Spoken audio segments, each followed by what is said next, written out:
हम उस वारदात स्थल पर पहुंच चुके हैं जहां पर इस लड़की के साथ हैवानियत हुई थी। आप देख सकते हैं इस तरफ जो लड़की का खेत नहीं है और यहीं पर बताया जा रहा था कि उसकी माँ थोड़ी दूर पर घास काट रही थी और यहीं पर लड़की थोड़ी दूर पर उसके साथ घटना घटित हुई थी। और ये वो जगह है जो देख सकते हैं कि बाजरा यहाँ जैसे लगा हुआ है ऐसे पहले भी लगा हुआ था। और कुछ चीज़ें ऐसी हैं जैसे कि आप देख सकते हैं 2 पेड़ लगे हुए हैं, शीशम के पेड़ हैं, गांव में इनको सिरसैया बोलते हैं। और इसके एक पीछे साइड में एक और पेड़ लगा हुआ है जो तीसरा पेड़ है, चौथा पेड़ है जो छोटा है। और ये आप देख सकते हैं ये शायद गांव में झूलने वाला झूला होता है जो सावन के महीने में झूला जाता है। और इसकी जो रस्सियां हैं वो टूट गई हैं। इस टहनी से हम दिखाएंगे कि इस टहनी से झूला बंधा हुआ है ऊपर तक और ये टूटा हुआ है। और इस टहनी में भी झूला का एक जो छोर था वो बना हुआ था, अब नहीं है। और यहाँ अगल बगल क्योंकि ये पूरा इलाका ज़्यादातर यहाँ पर बाजरे की जो खेती होती है वो होती है और सीबीआई टीम यहीं पर सीन रिक्रिएट कर रही है। और इसके साथ साथ में जो एसआईटी की जो जांच है वो भी यहाँ पर जांच कर रही थी।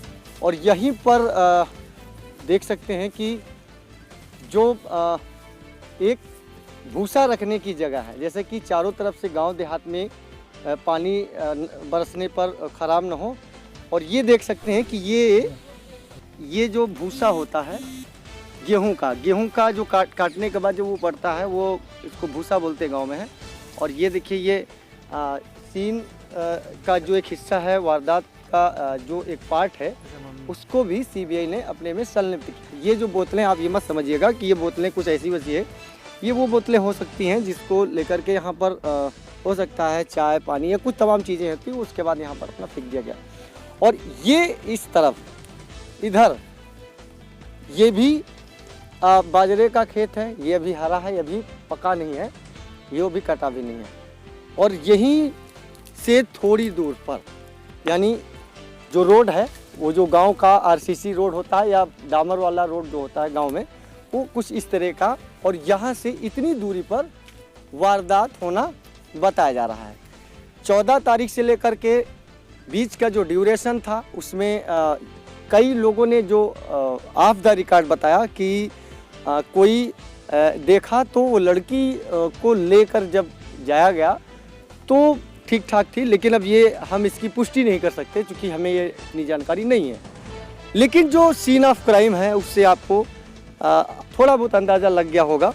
आइए आपको दिखाते हैं कि यहाँ एक नाला है और नाले के बीच में इधर खेत है और इस आसपास के इलाके में ऐसा होना बताया जा रहा है। कभी कभी ये भी माना जा सकता है कि जो हर पीली चीज़ सोना नहीं होती, लेकिन विश्वास करना एक मजबूरी बन जाता है। यहाँ पर जो राजनीति का एक पोपोरंडा टाइप का जो किया गया वो कहीं ना कहीं इस पूरी घटना को प्रभावित कर गया। और सब कुछ काफ़ी लेट लतीफ़ी, काफ़ी देरी या जो जानकारी है या जो चीज़ें हैं वो देर से बताई गई। और कुछ जो स्थानीय पुलिस की जो लॉलेसनेस थी, लापरवाही थी, वो भी थी। और वो लापरवाही किन परिस्थितियों में अंजाम दी गई ये बेहतर पुलिस ही जान सकती है, क्योंकि पुलिस पर एक जिम्मेदारी होती है इस क्षेत्र की निगरानी करना। जब लड़की को ले जाया गया तो थाने में जो विजुअल दिखाए जा रहे थे वो घायल अवस्था में लड़की थी, परंतु कैसा रहा, कैसी स्थिति रही, कैसे क्या हुआ, ये सारा कुछ लोगों के जहन में चल रहा है और सारी चीज़ें चल रही हैं। अब इसके बाद हम जो तीसरा आपको वीडियो बनाकर दिखाएंगे, उसका कवरेज दिखाएंगे, वो सीधे इसके घर का। यहाँ से जो दूरी है इस घटना स्थल से महज कुछ ही दूरी पर है, मुश्किल से 50 से 100 मीटर की दूरी है। पैदल जाएंगे तो 2 मिनट में पहुँच जाएंगे। और जो आरोपी पक्ष है और पीड़ित पक्ष है वो अगल बगल में रहते हैं। जब ये घटना हुई कोई शोर शराबा नहीं हुआ, केवल ये जो कथित तौर पर बातें बताई गई कि उसके साथ ऐसा सा हो गया। मामला चूँकि हाईकोर्ट के संज्ञान में है, इस पर माननीय सर्वोच्च न्यायालय यानी सुप्रीम कोर्ट ने भी अपनी निगरानी बिठाई है, सरकार भी इस पर नज़र बनाए हुई है और इसके अगले भाग में हम आपको दिखाएंगे कि और कैसा क्या रहा है।